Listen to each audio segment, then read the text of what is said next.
This video is for anyone trying to get into sourdough or anyone who's having trouble with sourdough. I got you. So this is my starter. Her name is Dosafina. Okay, she's in a sweater.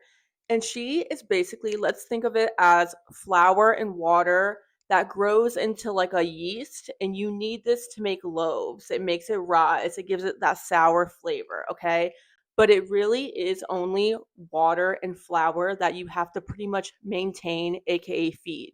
Make a starter yourself, or you can take an easier route like I did and buy an already dehydrated starter, which I'll share where I got mine in the caption.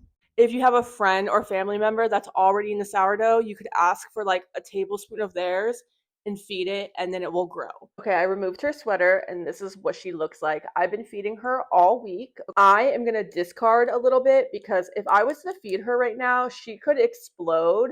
So I'm going to just discard a little bit and leave like about a half a cup or a cup in here, and then I'm going to go ahead and feed that. Okay, so remember, we're just getting rid of some. Okay, that's what this card is, getting rid of something. You're either saving it or you're throwing it away. You only need two things to feed your sourdough: spring water at room temperature and bread flour. Any bread flour will do, but I like King Arthur. Like mentioned before, I do not overcomplicate my feedings. If there is a half a cup of starter in here, I feed it a half a cup of bread flour and a half a cup of spring water. Equal measurements. So for example, if you had a cup of starter in here, you would feed it a cup of flour and a cup of spring water. Now, sourdough is actually very forgiving. I don't know why people are so precise.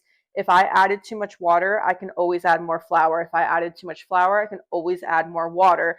We are looking for almost a muffin-like texture. This is perfect, okay? It's not runny, it's thick. This is perfect. We're gonna go ahead and seal it and then let it rise. She's been fed, so we're gonna just put her under a light. You don't have to, but just in a warm spot in your house, and you're gonna let it double. She's not ready until she doubles, but like I said, it takes her about 2 hours. I'm in Florida, so it's warm here, so it takes a little less time than colder climates, but in a double, then we'll pull from her and I'll explain everything comes to making a loaf and baking. But this is just part one of kind of figuring out your starter.